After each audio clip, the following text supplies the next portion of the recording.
La place du marché de Willowishi avait existé aussi longtemps que quiconque pouvait se souvenir. Une collection étendue d'étals et de chariots qui transformait le centre de la petite colonie humaine en un labyrinthe de commerce chaque 7e jour. Les fermiers apportaient leurs produits, les artisans exposaient leurs marchandises et les marchands de voyageurs offraient des biens de territoires lointains que la plupart des résidents n'auraient jamais les moyens de visiter eux-mêmes. Le marché était le battement de cœur de la communauté, l'endroit où les nouvelles étaient échangées et les relations étaient maintenues, où le rythme de la vie ordinaire se déroulait sur un fond de marchandage et de rire, et le chuchotement infini de pieds à travers des pavés lissés par des générations d'utilisation. Iris venait à ce marché depuis qu'elle était assez vieille pour marcher, d'abord portée dans les bras de sa mère et plus tard trottinant aux côtés de son père pendant qu'il menait l'entreprise qui maintenait leur petite pharmacie solvable. Maintenant, à 27 ans d'âge, elle gérait cette entreprise seule, ses parents étant passés dans un an l'un de l'autre quand elle était à peine dans sa vingtaine. La perte l'avait presque détruite, le chagrin si accablant qu'elle avait considéré abandonner tout et fuir vers quelque endroit lointain où les souvenirs ne l'embusqueraient pas à chaque coin. Mais elle était restée, s'était reconstruite autour de l'espace creux que la perte avait creusé dans sa poitrine, avait transformé la boutique que ses parents avaient bâtie en quelque chose qui les aurait rendus fiers. Elle était connue à travers Willowmere pour sa connaissance de la guérison, les compétences transmises par sa famille pendant des générations, et augmentée par ses propres études et expériences. Les humains de la colonie venaient à elle pour des remèdes que les médecins plus chers ne pouvaient ou ne voulaient pas fournir, faisant confiance à sa manière douce et à sa préoccupation authentique pour leur bien-être. Même certains des loups-garous des territoires environnants cherchaient occasionnellement ses services, bien que de telles visites fussent rares, et toujours teintée de la lassitude qui caractérisait les interactions entre les espèces. Elle traitait tous ceux qui venaient à elle avec le même soin, croyant que la souffrance ne reconnaissait aucune frontière de sang ou de nature. Le jour qui remodèlerait son existence commença comme n'importe quel autre jour de marché. Iris arrangeant son étalage de teinture et d'herbes séchées avec l'inefficacité de pratique d'une longue habitude. L'air d'automne portait la promesse croquante de l'hiver approchant, et son inventaire reflétait les besoins de la saison, des préparations pour les toux et les fièvres, et les diverses affections que le temps froid apportait inévitablement. Elle saluait les clients familiers avec chaleur, répondait aux questions sur les dosages et les applications, menait les innombrables petites transactions qui s'accumulaient en survie. La matinée passa dans le rythme confortable que les jours de marché avaient établi au fil des années de répétition. Elle réorganisait son étalage après une vente particulièrement réussie quand l'enfant apparut.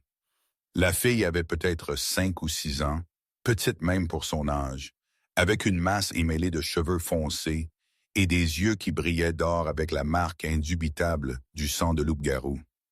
Elle courait, ses petites jambes la portant à travers la foule avec une vitesse désespérée, son chemin erratique alors qu'elle esquivait entre des corps adultes qui enregistraient à peine son passage. Son visage portait une expression qu'Iris reconnut immédiatement, malgré n'avoir jamais vu cet enfant particulier auparavant. La terreur aux yeux écarquillés d'une créature fuyant quelque chose qui l'effrayait plus que les dangers inconnus de la fuite. L'enfant courut directement à l'étal d'Iris et se jeta contre les jambes de la femme avec une force qui les renversa presque toutes les deux. De petits bras s'enroulèrent autour de la taille d'Iris avec la prise désespérée de quelqu'un qui avait finalement trouvé quelque chose de solide dans un monde qui était devenu effrayamment instable. La fille pressa son visage contre le tablier d'Iris et fit des sons qui étaient quelque part entre des sanglots et le gémissement d'un animal effrayé. Son petit corps tremblant avec une intensité qui parlait d'une peur trop grande pour sa petite carrure à contenir. La réponse d'Iris fut instinctive, l'impulsion nourricière que sa vie sans enfant n'avait jamais trouvé d'exutoire approprié pour surgir en avant sans décision consciente. Elle enroula ses bras autour de l'enfant tremblante, une main caressant les cheveux emmêlés en gestes destinés à apaiser, son corps se positionnant entre la fille et tout ce dont elle avait fui. Elle ne connaissait pas cet enfant, n'avait aucune raison de la protéger au-delà du simple fait de sa terreur évidente. Mais la vulnérabilité de la petite créature s'accrochant à elle activa quelque chose de primal qui transcendait les calculs prudents de la survie dans un monde dominé par des êtres plus forts qu'elle-même. La fille réussit à communiquer à travers ses sanglots, un seul plaidoyer qui émergea confus mais compréhensible. Elle supplia Iris de la cacher, de la protéger de ce qui venait, de la garder en sécurité de la poursuite qu'elle croyait clairement qui se révélerait dévastatrice si elle réussissait. La requête portait le désespoir particulier de quelqu'un qui avait épuisé toutes les autres options, qui jouait tout sur la gentillesse d'une étrangère parce que les alternatives avaient cessé d'exister. Iris prit sa décision sans hésitation. Le même instinct qui avait conduit sa réponse à l'approche initiale de l'enfant, la commettant maintenant à un cours d'action dont les conséquences elle ne pouvait prédire. Elle rassembla la fille dans ses bras, la souleva avec une force que sa petite carrure trouva d'une manière ou d'une autre, et la déposa dans le grand panier sous sa table d'étalage, où l'inventaire excédentaire était stocké. Elle couvrit l'enfant avec un tissu qui avait été destiné à protéger la marchandise du soleil de l'après-midi, arrangeant le tissu pour cacher tout en permettant l'air. Ses mouvements rapides, mais pas frénétiques d'une manière qui pourrait attirer une attention indésirable. Elle s'était à peine redressée de cette dissimulation quand la foule au bord de la place du marché s'écarta avec l'urgence particulière qui annonçait l'arrivée de quelqu'un qui ne pouvait être tenu en attente. Les loups qui émergèrent de l'ouverture étaient clairement des soldats. Leur maintien et leur coordination les marquant comme quelque chose de bien plus discipliné que les membres de meute ordinaires. Ils portaient la livrée gris foncé qu'Iris reconnaissait des histoires et des aperçus occasionnels, des couleurs qui les identifiaient comme appartenant à la meute la plus puissante de tous les territoires environnants. Ils se répandirent à travers le marché avec l'efficacité de chasseurs qui avaient effectué de telles recherches de nombreuses fois auparavant. Leurs mouvements systématiques alors qu'ils scannaient les visages et examinaient les espaces où un petit enfant pourrait se cacher. Derrière eux vint une figure qui fit la respiration d'Iris se bloquer dans sa gorge, malgré ses meilleurs efforts de sang-froid. Il était grand, plus grand que n'importe quel loup qu'elle avait rencontré dans ses années d'interaction occasionnelle avec l'espèce. Ses épaules larges sous des vêtements de voyage qui ne pouvaient pas dissimuler la puissance du corps qu'il couvrait. Ses cheveux étaient de la même teinte foncée que ceux de l'enfant. Ses yeux le même or frappant. La ressemblance familiale si évidente que la connexion ne nécessitait aucune explication. Il se déplaça à travers le marché avec la démarche particulière de quelqu'un qui s'attendait à ce que le monde s'arrange autour de son passage, l'autorité rayonnant de lui comme la chaleur d'un feu attisé. Ce n'était pas un alpha ordinaire, Iris réalisa avec une sensation de malaise dans son estomac. La différence que même ses propres soldats montraient, la qualité de sa présence qui semblait compresser l'air autour de lui. Le simple fait que quelqu'un de son statut évident participerait personnellement à ce qui semblait être une recherche, tout pointait vers une identité qui transformait son acte impulsif de protection en quelque chose de bien plus dangereux qu'elle n'avait initialement compris. Elle avait caché un enfant loup-garou de la poursuite par des soldats portant des couleurs royales. Et l'homme qui se tenait maintenant au centre de la place du marché, ses yeux dorés scannant la foule avec une intensité qui ne manquait rien ne pouvait être que le roi Alpha lui-même. Son attention trouva son étal, et pour un moment qui s'étira en éternité, son regard rencontra le sien à travers la distance qui les séparait. Quelque chose vacilla dans ses profondeurs dorées, quelque reconnaissance ou évaluation qu'elle ne pouvait interpréter, et puis il se déplaçait vers elle avec des pas qui dévoraient l'espace entre eux, avec une efficacité effrayante. Les soldats qui avaient été cherchant le périmètre de la place ajustèrent leur position pour suivre le mouvement de leur roi, leur attention maintenant concentrée sur le petit étal d'apothicaire et la femme humaine qui se tenait derrière lui avec la terreur. Elle essayait désespérément de cacher. Iris sentit l'enfant bouger dans le panier sous sa table, le petit corps se pressant plus profondément dans le tissu dissimulant, comme si la fille pouvait sentir l'approche de ce qu'elle avait fui. Le mouvement était léger, à peine perceptible, mais Iris fut soudainement terrifiée que des sens surnaturels détectent ce que la perception humaine manquerait. Elle abritait une fugitive du roi Alpha lui-même, et la découverte semblait inévitable maintenant que son attention s'était concentrée sur son emplacement. Il s'arrêta devant son étal, assez près pour qu'elle dût pencher la tête en arrière pour rencontrer ses yeux, assez près pour qu'elle puisse voir les détails de son visage avec une clarté que la distance avait niée.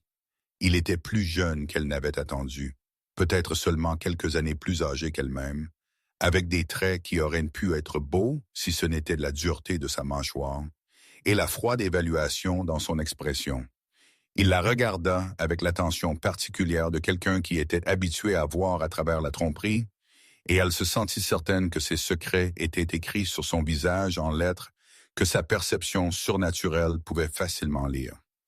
Il lui posa une question, sa voix profonde et contrôlée d'une manière qui suggérait une émotion soigneusement contenue plutôt que son absence. Il voulait savoir si elle avait vu un enfant, une fille de 5 ans, avec des cheveux foncés et des yeux dorés, qui aurait pu passer par le marché dans les dernières minutes. La description correspondait à la créature cachée sous sa table avec une précision qui éliminait toute possibilité de coïncidence, et Iris comprit que sa réponse déterminerait non seulement son propre destin, mais celui de la petite vie qu'elle avait impulsivement choisi de protéger. Le mensonge émergea des lèvres d'Iris avec une douceur qui la surprit, le faux portant une conviction qu'elle n'avait pas su qu'elle possédait. Elle dit au roi Alpha qu'elle avait été concentrée sur sa marchandise, que le marché avait été bondé et chaotique, comme il l'était toujours les jours de commerce, que les enfants passaient constamment dans son champ de vision, sans s'enregistrer comme des individus dignes de mémoire spécifique. Elle exprima des regrets qu'elle ne pouvait être plus utile, concernée qu'un enfant était apparemment manquant. Une volonté de garder la veille et de rapporter si la fille devait apparaître. Les mots coulaient avec l'aisance de la vérité, bien qu'ils ne contenaient rien d'autre que la tromperie. Le roi Alpha étudia son visage pendant qu'elle parlait, ses yeux dorés tenant les siens avec une intensité qui lui donnait envie de détourner le regard, mais l'empêchait d'une manière ou d'une autre de le faire. Elle pouvait le sentir cherchant des signes de malhonnêteté, lisant les indices subtils que la physiologie humaine produisait quand la conscience divergeait de la communication. Raclement de gorge. Son cœur battait si fort qu'elle était certaine qu'il devait l'entendre. Ses paumes suantes malgré le froid d'automne, son corps trahissant la terreur que ses mots essayaient de cacher. Si les sens des loups-garous étaient aussi aigus que les histoires suggéraient, sa tromperie aurait dû être transparente dès la première syllabule, mais quelque chose changea dans son expression quand elle eut fini de parler. Une certaine tension se relâchant de la posture de ses épaules, une certaine dureté s'adoucissant autour des bords de sa mâchoire. Il la remercia pour sa volonté d'aider, s'excusa pour la perturbation de son affaire, exprimant l'espoir que la recherche se conclurait avec succès et rapidement. Les mots étaient formels, la courtoisie d'un roi qui comprenait que même le pouvoir nécessitait une politesse occasionnelle. Mais sous eux, Iris sentit quelque chose d'autre. Lassitude peut-être, ou le genre d'épuisement qui venait de la poursuite de quelque chose à travers des obstacles qui semblaient se multiplier à chaque pas en avant. Il se détourna de son étal, son attention se déplaçant vers d'autres coins de la place du marché, ses soldats s'étalant pour continuer leur recherche systématique d'espace qui pourrait cacher un enfant. La pression immédiate de son focus se relâcha et Iris se permit une respiration qu'elle n'avait pas réalisé qu'elle retenait. Le danger n'était pas passé. La recherche était toujours en cours. Mais le moment critique avait d'une manière ou d'une autre été navigué sans la découverte qu'elle avait été certaine était inévitable. Elle maintint son sang-froid alors que la recherche continuait autour d'elle, saluant les clients qui approchaient malgré l'activité inhabituelle, menant des transactions avec des mains qui tremblaient seulement légèrement, projetant la normalité avec chaque fibre de son être. L'enfant sous sa table resta absolument immobile, soit comprenant instinctivement que la survie dépendait du silence, soit simplement figé par la peur, trop intense pour permettre le mouvement. Les minutes s'étirèrent en 1 heure, les soldats complétant leur examen de la place du marché sans succès. Leur roi regardant avec une expression qui devenait de plus en plus sombre à mesure que chaque cachette potentielle était éliminée. Finalement, inévitablement, la recherche passa à autre chose. Le roi Alpha donna des ordres que ses soldats obéirent avec une précision immédiate, le groupe se reformant et partant par la même brèche dans la foule par laquelle ils étaient arrivés. Le marché retourna graduellement à ses rythmes normaux à mesure que leur présence s'éloignait. Des vendeurs reprenant des transactions interrompues, des clients émergeant de l'invisibilité prudente qu'ils avaient adoptée pendant la recherche. La vie continua comme elle le faisait toujours après les perturbations. La résilience se réaffirmant contre les intrusions de pouvoir que les gens ordinaires ne pouvaient ni prévenir ni contrôler. Iris attendit jusqu'à ce qu'elle fût certaine qu'ils étaient vraiment partis, jusqu'à ce que les chuchotements courants à travers la foule confirmassent que le groupe royal avait quitté Willowweir entièrement avant qu'elle n'osât aborder la situation qu'elle avait créée. Elle fit des excuses aux vendeurs voisins concernant le besoin de fermer tôt, emballa sa marchandise restante avec des mouvements qui étaient délibérément calmes, malgré son désir urgent de se retirer dans l'intimité, et souleva finalement le tissu qui avait caché sa petite fugitive. L'enfant la regarda avec des yeux qui contenaient bien plus de conscience que son âge apparent n'aurait dû le permettre, des profondeurs dorées, évaluant la femme qui avait tout risqué pour la protéger sans aucune raison de le faire. Elle ne parla pas immédiatement, n'émergea pas de sa cachette, ne fit aucun mouvement qui pourrait être interprété comme de la confiance. Elle regarda simplement, attendant, jaugeant si cette humaine qu'il avait cachée de la poursuite pouvait être fiable pour ce qui venait ensuite. Iris prit sa décision avec le même instinct qui avait guidé sa protection initiale. Comprenant que rendre cet enfant à quiconque la cherchait n'était pas quelque chose qu'elle pouvait faire sans savoir pourquoi la fille avait fui en premier lieu, elle souleva l'enfant du panier avec des mains douces, l'accala contre une hanche avec l'aisance exercée de quelqu'un qui avait aidé à élever des cousins plus jeunes pendant sa propre enfance, et commença la marche de retour vers la boutique d'apothicaire qui avait été sa maison depuis la naissance. La foule du marché s'écarta autour d'elle sans avis particulier, une femme portant un enfant étant une vue trop commune pour justifier une attention spéciale. Raclement de gorge, sa compagne secrète cachée à la vue de tous. L'apothicaire occupait un bâtiment étroit dans une rue calme à 2 pâtés de maisons de la place du marché. Sa pièce avant servant de boutique où les clients venaient pour des remèdes, tandis que l'arrière contenait des quartiers d'habitation qui avaient logé 3 générations de sa famille. Iris porta l'enfant à travers la porte de la boutique, la verrouilla derrière elle avec des doigts qui étaient finalement autorisés à trembler, et continua dans l'espace privé où elle pouvait parler sans crainte d'interruption. Elle installa la file sur une chaise près de la petite cheminée qui fournissait de la chaleur pendant les mois plus froids, puis s'occupa de la bouilloire et de la préparation du thé, qui leur donnerait à toutes les deux quelque chose à tenir pendant que la conversation qui devait arriver se produisait enfin. L'enfant regarda ces préparations avec la même attention évaluative qu'elle avait montrée sur le marché, son petit corps toujours tendu par une peur résiduelle, mais se relaxant graduellement à mesure que la domesticité ordinaire de la scène commençait à pénétrer sa posture défensive. Le thé était prêt avant que l'une d'elles ne parlât. 2 tasses versées malgré la fille étant assez jeune pour que l'eau aurait pu être plus appropriée. Iris tendit une tasse à l'enfant, la gardant à peine remplie pour éviter le risque de déversement, et s'installa dans la chaise en face d'elle avec sa propre tasse tenue dans des mains qui avaient finalement cessé de trembler. La chaleur de la céramique était ancrante, l'ancrant au moment présent et à la situation impossible qu'elle avait créée par une seule décision impulsive. Elle demanda à l'enfant son nom, commençant par la question la plus simple, parce que les plus grandes étaient trop accablantes pour être abordées sans une certaine base de compréhension élémentaire. La fille répondit par un seul mot, délivré d'une voix qui était plus petite que la férocité de sa fuite antérieure n'aurait pu le suggérer. Mara. Son nom était Mara et elle avait 5 ans. Et l'homme qui avait été cherchant pour elle était son père, le roi alpha de tous les territoires du Nord. La révélation confirma ce qu'Iris avait suspecté, mais espérait qui pourrait d'une manière ou d'une autre s'avérer faux. Elle n'avait pas simplement caché un enfant loup-garou de la poursuite, mais avait dissimulé une princesse à son propre père, s'était insérée dans des dynamiques de famille royale qu'elle n'avait aucun droit d'influencer, avait commis une offense qui pouvait être interprétée comme un enlèvement, quelles que soient ses intentions protectrices. Les conséquences potentielles cascadaient à travers son esprit avec une clarté nauséabonde, chaque possibilité pire que la dernière.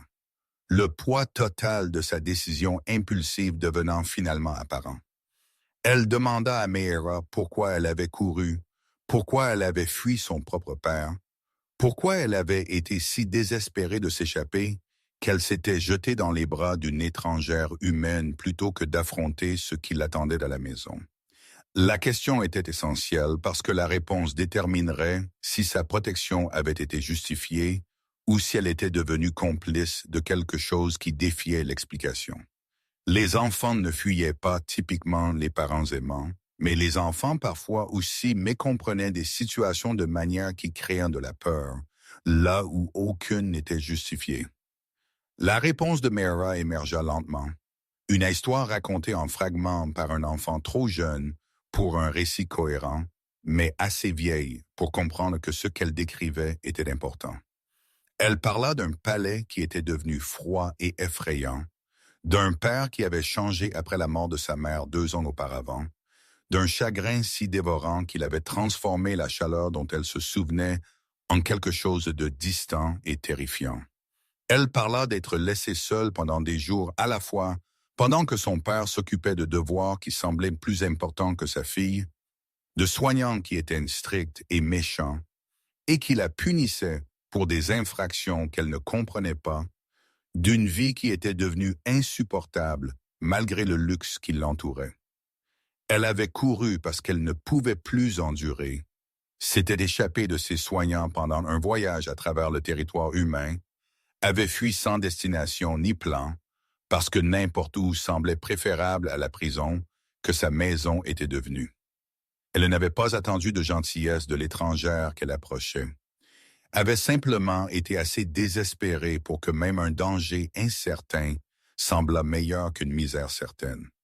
Elle avait demandé à être cachée parce que se cacher était tout ce qu'elle savait faire désormais. La seule stratégie que son jeune esprit pouvait concevoir pour échapper à une douleur qu'elle manquait les mots pour décrire pleinement. Iris écouta ce récit avec un cœur qui se brisait progressivement à chaque révélation, reconnaissant dans les mots de l'enfant une solitude qui faisait écho à sa propre expérience de perte et à ses suites. Le roi Alpha avait perdu sa compagne, avait été consommé par un chagrin qui apparemment ne laissait aucune place à une attention appropriée à la fille qui avait besoin de lui, avait créé par son retrait une situation qui avait poussé son propre enfant à fuir de lui. La tragédie était profonde. L'échec de l'amour a transcendé la douleur, résultant en une victime secondaire que le père en deuil ne reconnaissait probablement même pas. Elle savait ce qu'elle devait faire. Elle devrait rendre Meera à son père, devrait expliquer ce qui était arrivé et pourquoi, devrait faire confiance que le roi Alpha aborderait les problèmes que sa fille avait décrits une fois qu'il comprendrait leur gravité. C'était la voie que la sagesse et la conservation de soi exigeaient toutes deux, le seul chemin qui ne menait pas à des conséquences trop terribles à contempler. Mais Meera la regardait avec des yeux qui contenaient le premier scintillement d'espoir qu'elle avait probablement expérimenté depuis des mois, la confiance commençant à se construire là où la terreur avait précédemment résidé. La rendre maintenant avant de comprendre ce que ce retour signifierait pour elle ressemblait à une trahison du genre le plus fondamental. Iris prit une autre décision impossible, l'ajoutant à la première comme des maillons dans une chaîne qui la liait à un destin qu'elle ne pouvait prédire. Elle dit à Mera qu'elle pouvait rester, au moins pour l'instant, au moins jusqu'à ce qu'elle puisse déterminer ce qui devrait arriver ensuite. Les mots émergèrent avant que le calcul ne puisse les empêcher. Engagement pris avant que les conséquences ne puissent être entièrement pesées. Elle gardait la fille du roi Alpha et elle n'avait aucune idée de ce que ce choix lui coûterait finalement. Les jours qui suivirent l'arrivée de Meera transformèrent l'existence solitaire d'Iris de manière qu'elle n'avait pas anticipée et pour lesquelles elle n'aurait pas pu se préparer. Les rythmes calmes de l'apothicaire, les schémas prévisibles d'inventaire et de clients, et les soirées paisibles passées à lire à la lumière du feu cédèrent la place à quelque chose de beaucoup plus chaotique et de beaucoup plus vivant. Un enfant dans la maison changea tout, exigea attention et énergie, et une conscience constante qu'un autre être dépendait d'elle pour sa survie. La responsabilité était accablante et épuisante et d'une manière ou d'une autre exactement ce qu'Iris n'avait pas su qu'elle avait besoin. Elle garda Meera cachée de la vue du public pendant ses premiers jours. Le danger de découverte trop immédiat pour risquer une exposition par une visibilité négligente. La fille resta dans les quartiers d'habitation derrière la boutique, s'occupant avec des livres et des jouets qu'Iris acheta au marché, avec une attention prudente pour éviter des schémas qui pourraient suggérer la présence d'un enfant dans son ménage. Les précautions se sentirent nécessaires malgré leurs difficultés. La recherche du roi Alpha s'étant étendue au-delà du jour initial en une opération continue qui balayait périodiquement Willow-Ree avec une intensité qui suggérait le désespoir plutôt que la simple diligence. Elle apprit plus sur Meera pendant les heures qu'elles passèrent ensemble dans l'intimité de sa maison. L'histoire de l'enfant émergeant en fragments qui s'assemblaient graduellement en une image plus complète. La fille était intelligente au-delà de ses années, son isolement l'ayant poussée au livre et à l'observation comme alternative à la compagnie qu'elle était niée. Elle pouvait lire avec une fluidité surprenante, pouvait réciter des faits sur l'histoire et la nature que la plupart des enfants de son âge ne rencontreraient pas avant des années, pouvait s'engager dans des conversations qui faisaient parfois oublier à Iris qu'elle parlait avec quelqu'un qui n'avait pas encore atteint son 6e anniversaire. La négligence qui l'avait poussée à fuir n'avait pas été entièrement sans bénéfice. Son esprit s'étant développé de manière qui n'aurait peut-être pas eu lieu dans des circonstances plus nourricières. Mais l'intelligence venait envelopper dans des dommages qui étaient également évidents pour quiconque faisant attention. Meera tressaillait aux mouvements brusques, s'attendait à des punitions pour des accidents mineurs, s'excusait constamment pour des infractions qui n'existaient que dans son imagination anxieuse.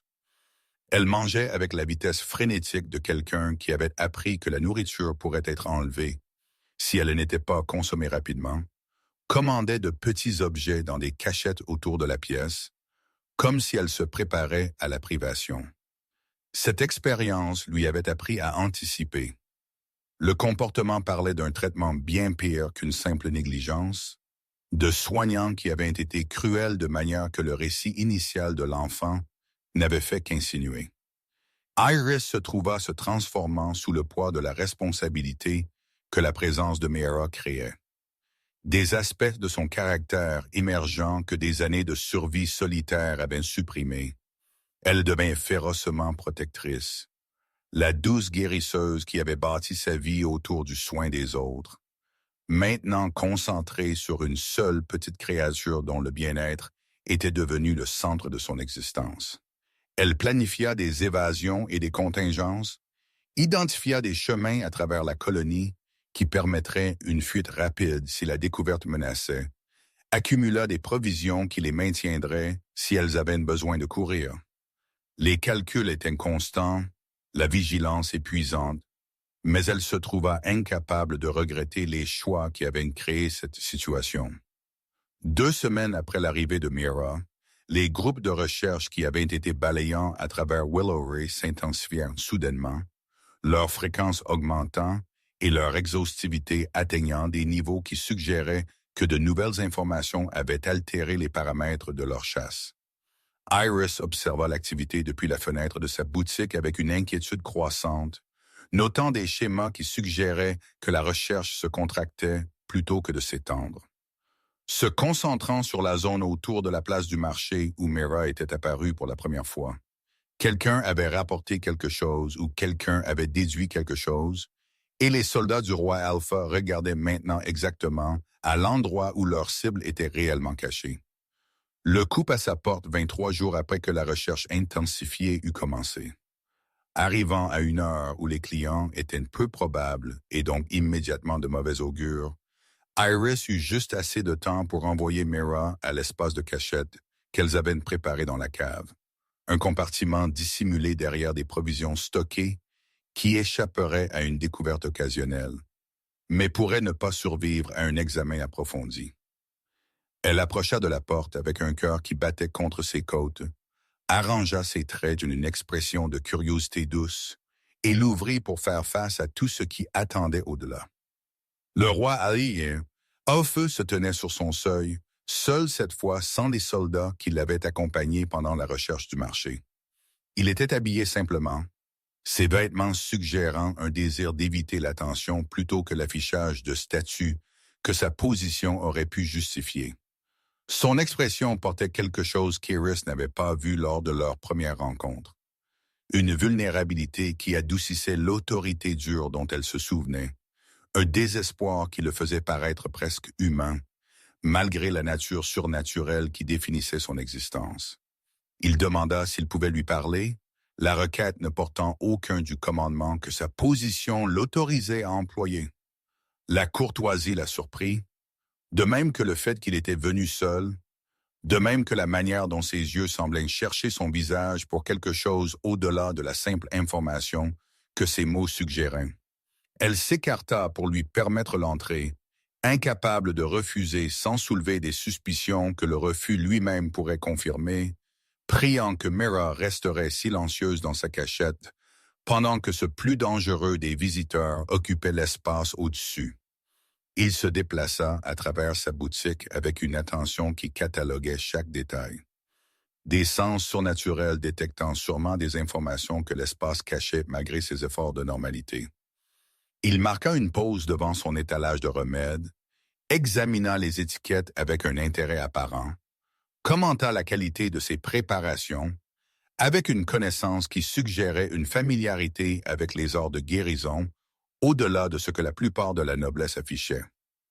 La conversation semblait un délai comme quelqu'un prenant courage pour aborder le but réel de leur visite, et Iris attendit avec une patience qui cachait sa terreur. Quand il parla finalement de pourquoi il était venu, ses mots portaient un poids que la conversation décontractée n'avait pas possédé. Il lui dit qu'il savait qu'elle avait menti pendant la recherche du marché, que son rythme cardiaque et son odeur et une douzaine d'autres marqueurs physiologiques avaient trahi la tromperie qu'elle avait tentée.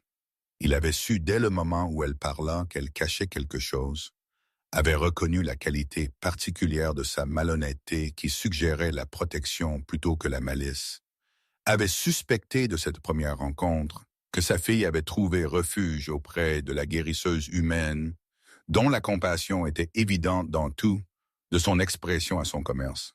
Iris sentit son monde s'effriter autour d'elle, alors que sa révélation détruisait la sécurité qu'elle avait cru avoir atteinte.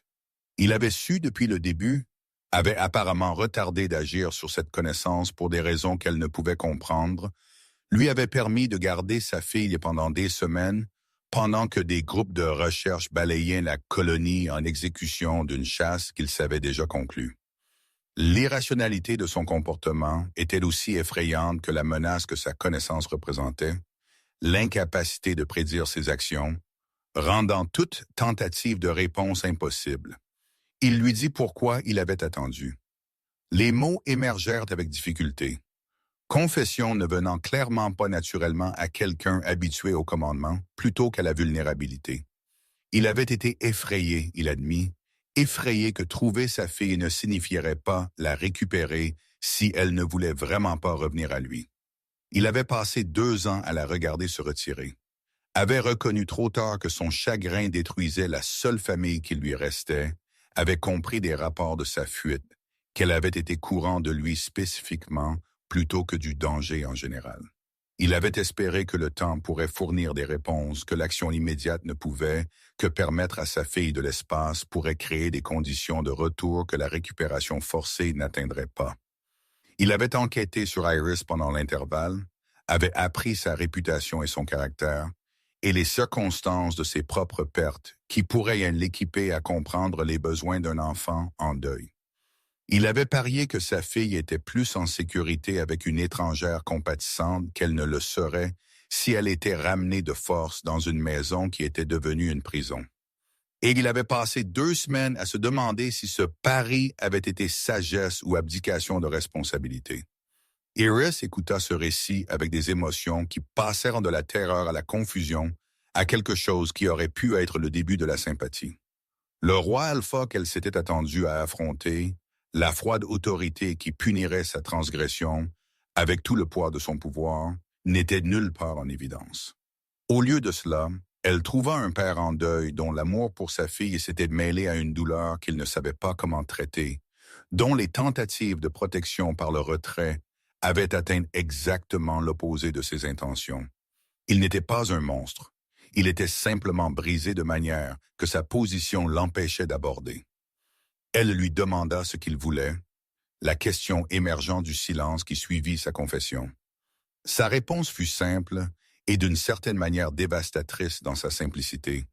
Il voulait sa fille de retour, mais seulement si sa fille pouvait le vouloir de retour en échange. Il voulait comprendre ce qu'il avait fait de mal, voulait réparer ce qu'il avait cassé, voulait devenir le père dont Mira avait besoin plutôt que la coquille vide que le chagrin l'avait rendue. Il voulait de l'aide, et il la demandait à une femme humaine qui, raclement de gorge, avait toutes les raisons de refuser et aucun pouvoir de résister s'il choisissait de contraindre plutôt que de demander. Le choix auquel Iris faisait face était impossible. Responsabilité pour un enfant qu'elle avait appris à aimer. Tirant contre la reconnaissance que le père dont elle avait été protégeant Mira n'était pas le méchant qu'elle avait assumé, mais simplement un homme détruit par la perte, qui essayait de retrouver son chemin vers l'intégrité. Quelle que soit la décision qu'elle prenait blesserait quelqu'un, trahirait soit la confiance que Mira avait placée en elle, soit refuserait à un père la chance de réparer ce qu'il avait endommagé. Elle lui dit d'attendre, les mots achetant du temps qu'elle avait désespérément besoin pour déterminer ce qui venait ensuite. Iris descendit les escaliers de sa cave avec des pas qui se sentaient alourdis par la magnitude de ce qu'elle était sur le point de faire. Le roi Alpha attendait dans sa boutique au-dessus, son ouïe surnaturelle sûrement capable de suivre ses mouvements, même à travers le plancher qui les séparait. Sa patience un cadeau qu'elle n'était pas certaine de mériter étant donné tout ce que sa tromperie lui avait coûté. Elle avait caché sa fille pendant 2 semaines pendant qu'il agonisait sur sa perte. Avait aggravé son chagrin avec une incertitude qui devait avoir été une torture pour quelqu'un qui avait déjà tant perdu. Quelle que soit la sympathie que sa confession avait évoquée, elle ne pouvait échapper à la réalité que ses choix avaient causé du tort à quelqu'un qui souffrait. Elle trouva Mira dans l'espace de cachette qu'elles avaient préparé, les yeux dorés de l'enfant brillant dans l'obscurité du compartiment dissimulé, avec l'intensité particulière de la vision de loup-garou qui avait besoin de peu de lumière pour fonctionner. La fille était restée silencieuse tout au long de la conversation au-dessus, son ouïe surnaturelle ayant sûrement capturé chaque mot qui passait entre Iris et son père, son jeune esprit traitant des révélations qui auraient pu être accablantes pour quelqu'un de bien plus âgé. Elle regarda Iris avec une expression qui portait la connaissance de ce qui venait. Comprenant que la sécurité fragile qu'elles avaient construite ensemble était sur le point d'être testée contre des vérités qui ne pouvaient être indéfiniment évitées, Iris l'aida à sortir de la cachette avec des mains douces, brossant la poussière des vêtements qui avaient été acquis pour remplacer les vêtements coûteux que Mira avait portés à son arrivée. Elle mena l'enfant à la petite zone de siège près des escaliers de la cave, un espace qui offrait de l'intimité par rapport à la boutique au-dessus, tout en offrant une proximité qui pourrait s'avérer nécessaire selon la façon dont la conversation à venir se déroulerait. Elle s'assit en face de Mira, avec le même positionnement qu'elle avait utilisé lors de leur première conversation, établissant une symétrie qui suggérait l'égalité plutôt que l'autorité qu'elle ne se sentait pas en droit de réclamer. Elle dit à Mira ce qui était arrivé, ce que son père avait confessé, quelles possibilités ces mots avaient ouvertes pour un futur différent de celui qu'elles avaient toutes deux été assumant. Elle expliqua que le roi Alpha avait su où sa fille se cachait, avait choisi d'attendre plutôt que de forcer le recouvrement, était venu aujourd'hui non pas avec des demandes, mais avec des questions, et quelque chose qui sonnait remarquablement comme de l'humilité. Elle présenta l'information sans plaidoyer, sans suggérer quelle décision Mira devrait prendre, offrant des faits plutôt que des conseils parce que le choix appartenait à l'enfant plutôt qu'à la femme qui l'avait été protégeant. Mira écouta avec l'attention concentrée qui caractérisait tout ce qu'elle faisait, son petit visage traversant des expressions qui suggéraient un traitement émotionnel trop complexe pour ses années. Elle posa des questions qui démontraient l'intelligence qu'Iris était devenue à attendre d'elle, voulant savoir exactement ce que son père avait dit, comment il avait eu l'air quand il l'avait dit, ce qu'Iris croyait de la sincérité de son changement apparent. L'interrogatoire était minutieux d'une manière qui semblait presque clinique. Un enfant se forçant à penser plutôt qu'à sentir parce que sentir était trop effrayant quand tant dépendait de la justesse de l'analyse. Iris répondit à chaque question avec l'honnêteté que la situation exigeait, n'exagérant ni la contrition du roi Alpha ni la minimisant, ne poussant Mira ni vers la réconciliation ni loin d'elle. Elle décrivit la vulnérabilité dont elle avait été témoin, la manière dont sa voix s'était brisée sur certains mots, la preuve de souffrance que son explication avait révélée. Elle partagea sa propre évaluation avec une incertitude appropriée, reconnaissant qu'elle ne pouvait savoir si sa transformation apparente était genuine ou une performance, ne pouvait garantir des résultats qu'elle manquait le pouvoir de contrôler. Elle offrit sa perspective tout en précisant que sa perspective pourrait être fausse. Le silence qui suivit le récit d'Iris s'étira assez longtemps pour devenir inconfortable. Mira traitant des informations qui détermineraient la forme de tout son futur. Quand elle parla finalement, ses mots portaient un poids que sa jeune voix n'aurait pas dû être capable de transmettre. Elle voulait le voir, dit-elle, pas pour décider encore, pas pour s'engager à quoi que ce soit, mais simplement pour le regarder et déterminer par elle-même si le père qu'Iris décrivait correspondait au père dont elle se souvenait d'avant la mort de sa mère. Elle avait besoin de savoir si cet homme existait toujours quelque part sous le chagrin qui l'avait transformé, ou si la personne qu'Iris avait rencontrée était simplement une autre performance dans une vie qui n'était devenue que prétention. Iris hocha la tête et se leva de son siège, comprenant que les prochaines étapes nécessitaient de l'action plutôt qu'une discussion supplémentaire. Elle mena Mira en haut des escaliers de la cave, à travers l'embrasure de la porte, dans la boutique où le roi Alpha attendait avec une immobilité qui suggérait qu'il avait été écoutant chaque mot échangé dans l'espace en dessous. Ses yeux fixés sur sa fille au moment où elle émergea, son expression se transformant de manière que même la perception limitée d'Iris pouvait reconnaître comme significative. Le masque de sang-froid royal se fissura, révélant sous lui une crudité d'émotion qui semblait presque douloureuse à témoigner. Mira s'arrêta à plusieurs pieds de son père, maintenant une distance qui parlait d'une incertitude pas encore résolue. Elle l'étudia avec la même attention évaluative qu'elle avait appliquée à tout depuis son arrivée aux soins d'Iris, ses yeux dorés cherchant son visage pour des preuves de la personne qu'elle avait aimée, avant que la tragédie ne le refaçonne en quelque chose qu'elle ne reconnaissait pas. L'examen était minutieux et inébranlable.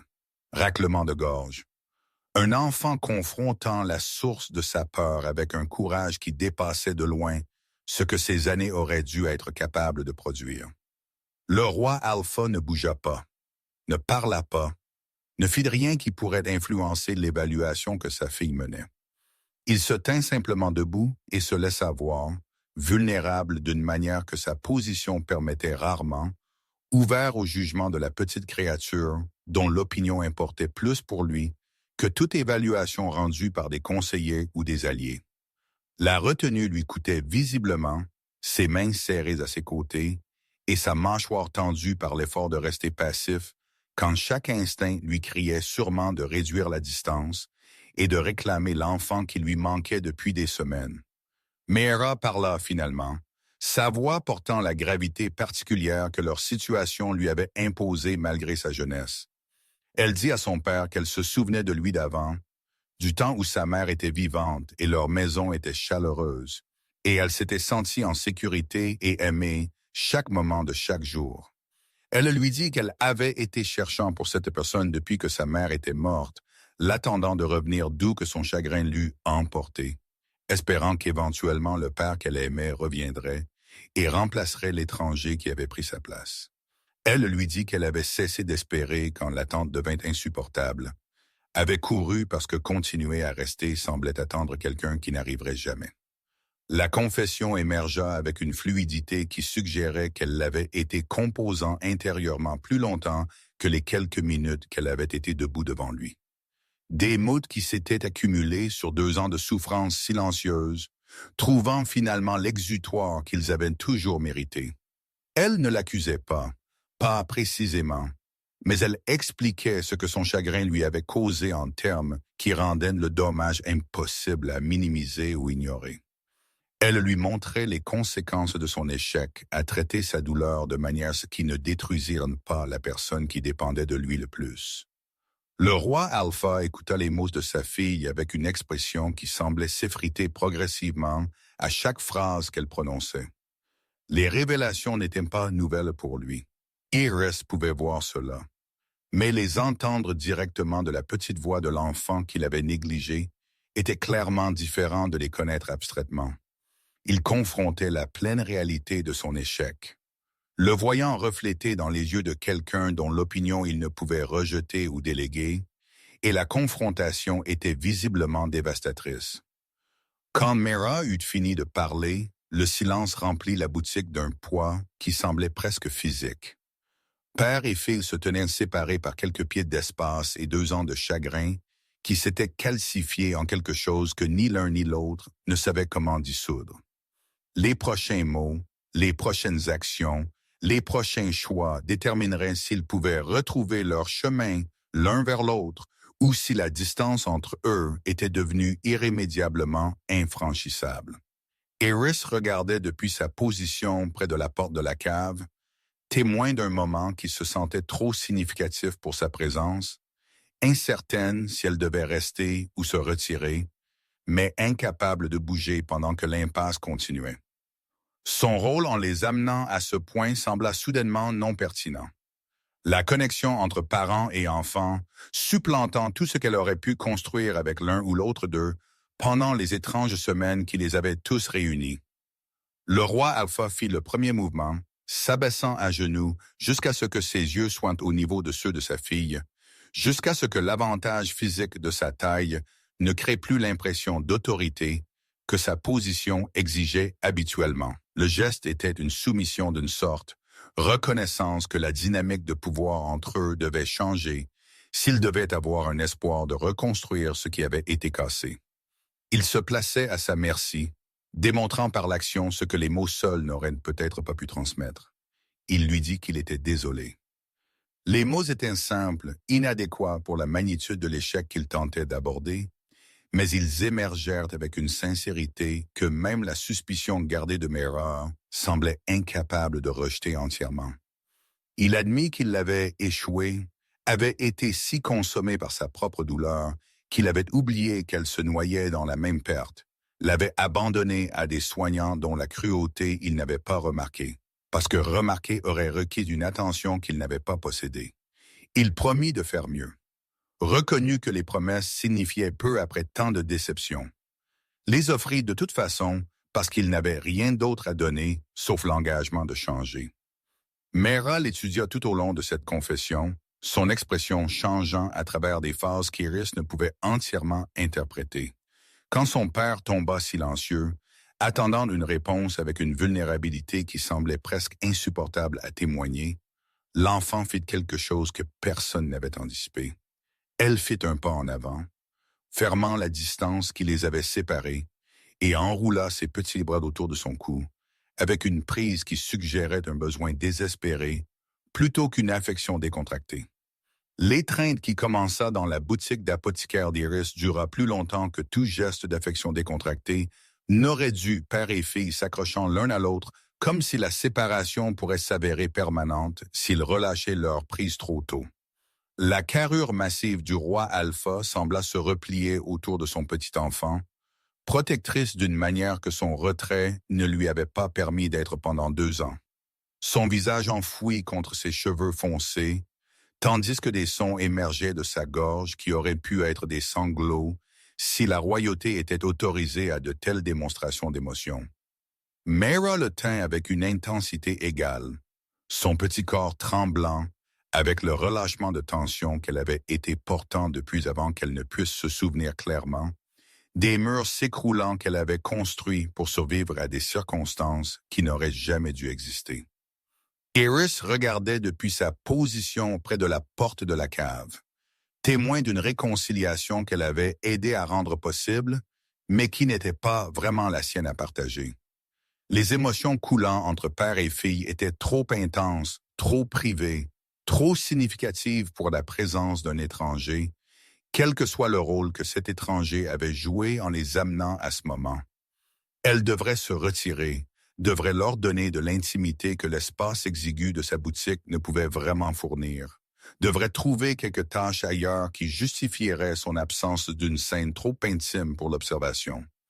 Mais avant qu'elle ne puisse bouger, avant qu'elle ne puisse exécuter la retraite que la bienséance exigeait, le roi Alpha leva la tête des cheveux que de sa fille et la regarda avec une expression qui l'arrêta sur place.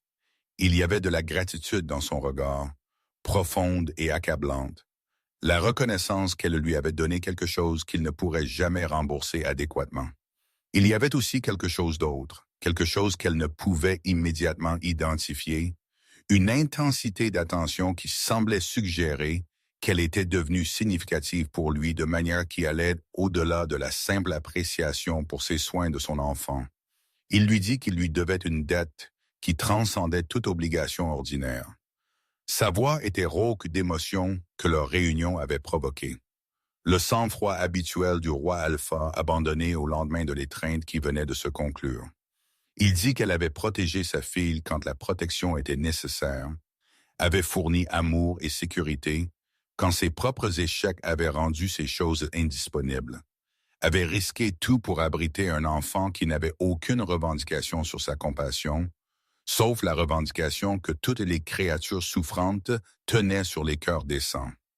Il ne savait pas comment rembourser un tel cadeau, ne pouvait imaginer quelle compensation pourrait approcher l'adéquation pour ce qu'elle avait fourni. Iris répondit avec la déflexion qui semblait appropriée, insistant qu'elle n'avait fait que ce que quiconque avec conscience aurait fait, que ses actions ne requéraient aucune reconnaissance spéciale ou récompense. La modestie était genuine malgré l'inadéquation de ses mots à capturer la complexité de ce que les semaines passées avaient signifié pour elle. Elle n'avait pas protégé Mera de l'altruisme seul, mais de quelque chose de bien plus personnel, le besoin que son existence solitaire avait créé trouvant un exutoire dans le soin d'un enfant qui avait besoin exactement de ce qu'elle avait à offrir. Elle avait reçu autant qu'elle avait donné, peut-être plus. L'expérience la transformant de manière qu'elle ne commençait qu'à comprendre. Mera interrompit cet échange d'humilité reconnaissante avec la franchise qui caractérisait tout ce qu'elle faisait. Elle demanda si Iris pouvait venir avec eux, si la femme qui était devenue sa protectrice pouvait rester partie de sa vie, même après qu'elle serait retournée au palais, qui avait précédemment été sa prison. La requête était simple et d'une certaine manière dévastatrice. Le souhait d'un enfant exprimé sans les filtres que les adultes apprennent à appliquer aux désirs qui semblaient impraticables. Elle ne voulait pas perdre Iris, avait trouvé en elle quelque chose que les soignants au palais n'avaient jamais fourni, et elle demandait ce qu'elle voulait avec l'urgence honnête que seuls les enfants pouvaient rassembler. La réaction du roi Alpha à la requête de sa fille ne fut pas le renvoi qu'Iris avait attendu, L'objection pratique qu'une guérisseuse humaine n'avait pas sa place dans un palais de loup-garou qu'elle avait anticipé même avant que la question ne fût entièrement formée.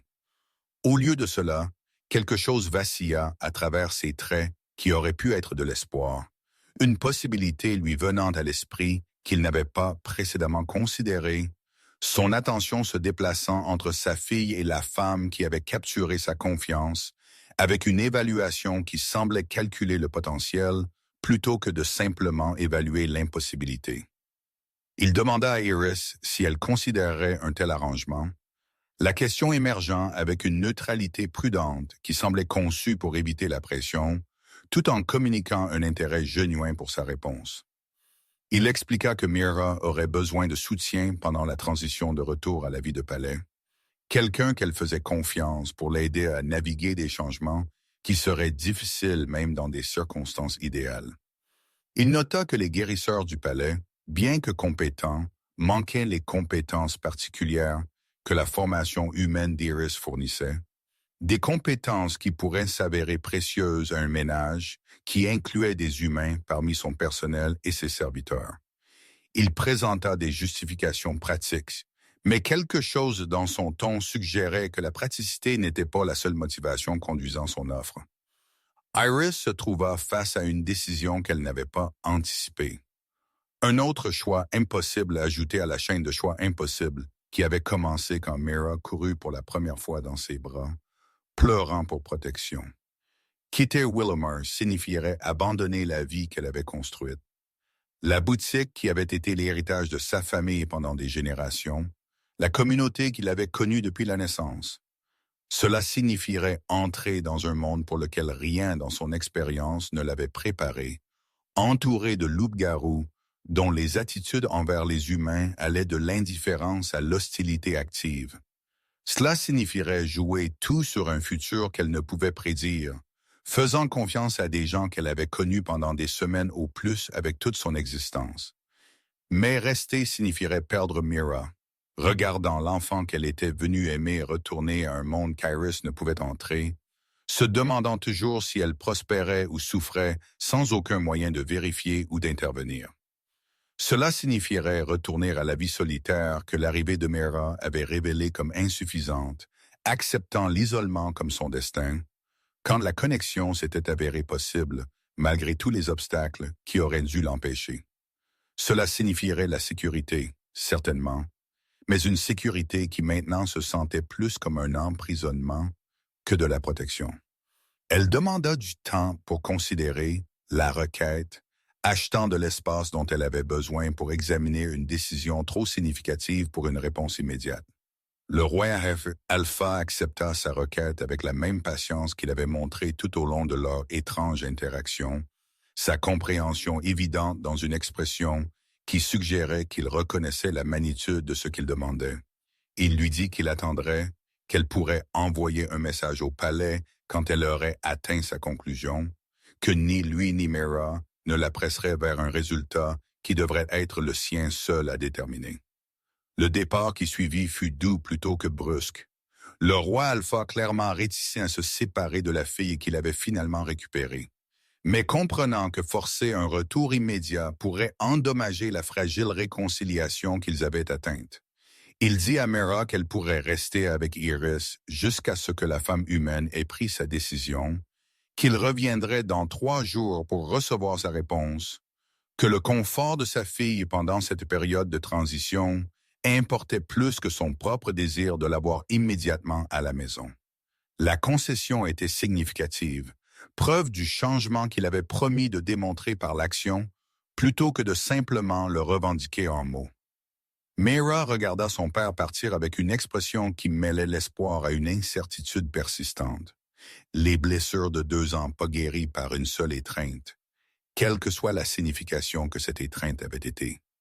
Quand la porte se referma derrière lui, elle se tourna vers Iris avec des yeux qui contenaient des questions qu'elle avait clairement peur de poser. Des désirs qu'elle ne voulait pas exprimer de peur d'influencer une décision qu'elle reconnaissait ne devrait pas être prise en son nom. La retenue était remarquable pour quelqu'un de son âge, preuve de la maturité prématurée que la souffrance lui avait imposée. Iris passa les 3 jours d'attente dans un état de contemplation qui se sentait presque méditatif, examinant sa vie sous des angles qu'elle n'avait pas précédemment considérés, imaginant des futurs que ses circonstances ne lui avaient pas précédemment permis d'envisager. Elle marcha à travers les rues familières de Willowmere avec des yeux qui les voyaient différemment, notant ce qui lui manquerait et ce qu'elle avait déjà dépassé, évaluant son attachement au lieu contre son attachement aux personnes dont elle n'avait découvert que récemment qu'elle avait besoin de leur présence. Elle parla avec Meera de choses sans conséquence, maintenant la normalité pendant que des questions significatives restaient suspendues dans l'espace entre elles. La réponse lui vint le matin du 3e jour, se cristallise du brouillard d'incertitude avec une clarté qui se sentait presque inévitable une fois qu'elle émergea. Elle avait passé toute sa vie en sécurité, avait construit son existence autour de la stabilité et de la prévisibilité et du confort du connu. Mais la sécurité avait aussi signifié la solitude, avait signifié regarder la vie de loin plutôt que de la vivre vraiment, avait signifié survivre sans jamais découvrir de quoi elle était capable quand les circonstances exigeaient plus qu'une simple continuation. Meera lui avait montré ce que la connexion ressentait, avait éveillé des parties d'elle-même qu'elle avait supposées être en permanence dormantes, avait prouvé qu'elle était capable d'un amour qui transcendait les frontières prudentes qu'elle avait maintenues si longtemps. L'enfant avait besoin d'elle, oui, mais elle avait besoin de l'enfant également. Avait besoin du but et du sens que prendre soin de quelqu'un fournissait. Avait besoin d'être nécessaire de manière que sa vie solitaire n'avait jamais permise. Quand le roi Alpha revint comme promis, elle lui dit qu'elle viendrait. Le voyage au palais prit 4 jours, voyageant à travers des paysages qui devenaient progressivement plus dramatiques à mesure qu'ils se déplaçaient de la modeste colonie humaine dans le cœur du territoire des loups-garous.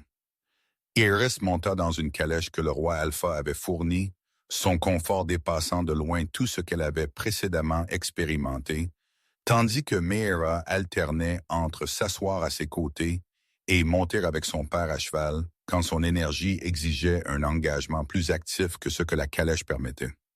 L'arrangement permit à l'enfant de reconstruire la connexion avec son père, tout en maintenant l'ancre que la présence d'Iris fournissait, un équilibre qui semblait bénéficier à toutes les personnes impliquées. Le roi Alpha, dont elle avait appris le nom était Brennan pendant la première soirée du voyage, s'avéra être différent de ses attentes de manière qui continuait à la surprendre à mesure que les jours passaient. L'autorité froide dont elle avait été témoin pendant la recherche du marché était absente de ses interactions avec sa fille, remplacée par une douceur qui semblait presque hésitante. Le soin de quelqu'un réapprenant des compétences que le chagrin avait temporairement effacées. Il écouta le flot incessant d'observations et de questions de Meera avec une attention qui apparaissait génuine, répondit avec une patience que sa position ne nécessitait sûrement pas, démontra par d'innombrables petites actions le changement qu'il avait promis pendant leur confrontation dans sa boutique. Il était différent avec Iris raclement de gorge aussi, la traitant avec un respect que son statut humain n'aurait normalement pas justifié, cherchant ses opinions sur des questions liées aux soins de Meera, et parfois sur des questions qui semblaient n'avoir aucune connexion à l'enfant du tout. L'attention était flatteuse et confuse à parts égales, sa source incertaine, mais ses effets indéniables. Elle se trouva se réjouissant de leur conversation du soir, après que Meera eût été mise au lit. Des discussions qui s'étendaient sur des sujets qu'elle n'avait jamais imaginé discuter avec quiconque, et encore moins avec un roi alpha dont le pouvoir aurait pu l'écraser sans conséquence.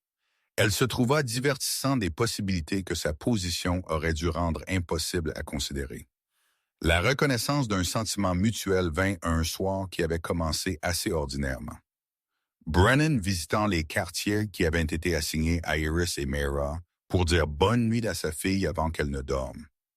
Meera s'était endormie pendant que son père lui racontait une histoire. Le confort de son attention lui permettant finalement de relâcher la vigilance qui avait caractérisé son schéma de sommeil depuis avant sa fuite. Iris et Brennan étaient restés dans le salon, La conversation coulant avec l'aisance que la familiarité avait créée, ni l'un ni l'autre ne voulant finir une soirée qui avait pris une qualité qu'aucun des deux n'était prêt à nommer. Il lui dit qu'elle avait tout changé, la confession émergeant d'une pause dans leur conversation avec le poids particulier que portaient les admissions significatives. Il expliqua que sa présence n'avait pas seulement restauré sa relation avec sa fille, mais avait transformé sa propre compréhension de ce que sa vie pouvait être, lui avait montré que le bonheur était encore possible après la dévastation que la mort de sa compagne avait créée. Il dit qu'il se trouvait pensant à elle constamment, cherchant des excuses pour être près d'elle, se sentant plus vivant en sa présence qu'il ne s'était senti depuis avant que la tragédie ne remodèle son existence en quelque chose qu'il reconnaissait à peine.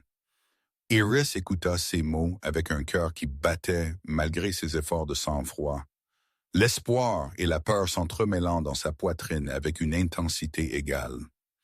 Elle était une humaine dans un monde de loups-garous, une guérisseuse d'une colonie mineure occupant de l'espace dans un palais royal, une femme dont la position dépendait entièrement de la bonne volonté du roi, qui confessait maintenant des sentiments qui ne pouvaient avoir aucun exutoire acceptable. Quoi que ce fût qui existait entre eux ferait face à une opposition qui pourrait s'avérer insurmontable. Jugement d'une société qui la verrait comme inadaptée, quel que soit ce qu'il ressentait ou ce qu'elle fournissait. Elle lui dit ses préoccupations, articula les objections pratiques que sa confession semblait avoir négligées, présenta des arguments contre l'implication qu'elle ne voulait pas faire, mais se sentait obligée d'exprimer.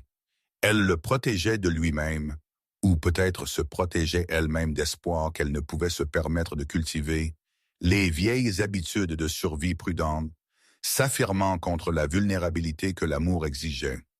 Sa réponse fut de prendre sa main, le geste faisant écho à ce que sa fille avait fait dans la calèche, l'ancrant dans la connexion quand les mots s'avéraient inadéquats. Il reconnut les obstacles qu'elle avait identifiés, convainc que leur relation ferait face à des défis que la plupart des couples ne rencontraient jamais, admit qu'il ne pouvait garantir des résultats qui dépendaient de facteurs au-delà de son contrôle. Mais il lui dit aussi qu'il avait passé 2 ans à laisser la peur de la douleur l'empêcher de vivre, qu'il n'était pas prêt à continuer ce schéma quand quelque chose de précieux était offert, qu'elle valait quelles que soient les complications que leur connexion pourrait créer. Le baiser qui suivit fut doux, presque hésitant. 2 personnes traversant un seuil que ni l'un ni l'autre ne s'étaient attendus à approcher. Ils promettaient plutôt que d'exiger, offraient plutôt que de prendre, communiquaient des possibilités plutôt que des certitudes. Quand il se termina, Iris se trouva regardant un futur qui était devenu soudainement méconnaissable. La prédiction prudente qu'elle avait construite se dissolvant dans l'incertitude que l'amour créait toujours. Le chemin de ce baiser à leur cérémonie d'accouplement éventuelle s'étira à travers des saisons qui les testèrent tous deux de manière à que leurs premiers mois ensemble n'avaient pas anticipé. L'opposition était significative, des factions au sein de la hiérarchie des loups-garous s'opposant à ce que leur roi se lie à une humaine. La tradition et les préjugés se combinant pour créer des obstacles qui nécessitaient une navigation constante. Mais Brennan s'avéra aussi déterminé à poursuivre leur relation qu'il l'avait été à chercher sa fille, son engagement résistant aux défis qui auraient détruit des connexions avec des fondations plus faibles. Mera prospéra pendant cette période. Le rétablissement de son père du chagrin et la présence constante d'Iris se combinant pour créer la stabilité qu'elle avait été niée si longtemps. Elle s'épanouit en une enfant qui riait facilement et faisait confiance volontiers, les dommages de ses premières années guérissant graduellement sous le soin constant que les 2 adultes fournissaient. Elle devint une ardente avocate de leur relation, déclarant à quiconque voudrait écouter qu'Iris était déjà sa mère de toutes les manières qui importaient, raclement de gorge, et que la cérémonie n'était qu'une formalité qui confirmerait ce que tout le monde pouvait voir. La cérémonie elle-même eut lieu un matin de printemps 2 ans, après que Mera eut couru pour la première fois dans les bras d'Iris au marché de Willowr. La date choisie délibérément pour honorer le moment qui avait commencé leur improbable voyage. Les jardins du palais fournirent un cadre pour une union que la tradition n'avait jamais anticipée. Loups-garous et humaines se tenant ensemble devant des témoins dont l'acceptation avait été durement gagnée par des mois d'engagement démontrés. Mera se tenait entre eux pendant qu'ils échangeaient leurs vœux. Sa présence un rappel visible de l'enfant dont la fuite désespérée les avait d'une manière ou d'une autre tous réunis. Iris regarda la vie qu'elle avait trouvée, si différente de tout ce qu'elle avait imaginé pendant ses années solitaires à l'apothicaire, et sentit une gratitude qui défiait une expression adéquate. Un enfant avait couru dans ses bras pleurant pour protection, et elle avait donné cette protection sans penser au coût ou à la conséquence. Le roi Alpha était arrivé quelques secondes plus tard, cherchant ce qu'elle avait caché, et au lieu de la détruire pour son interférence, il avait trouvé en elle quelque chose qu'aucun des deux n'avait été cherchant pour.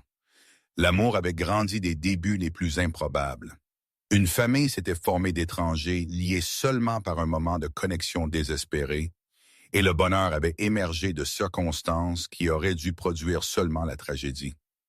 Le petit qui avait supplié d'être caché avait trouvé une sécurité qui s'étendait bien au-delà de cette première requête frénétique. Et la femme qui l'avait caché avait trouvé une vie que ses années prudentes de survie ne lui avaient jamais permis d'imaginer et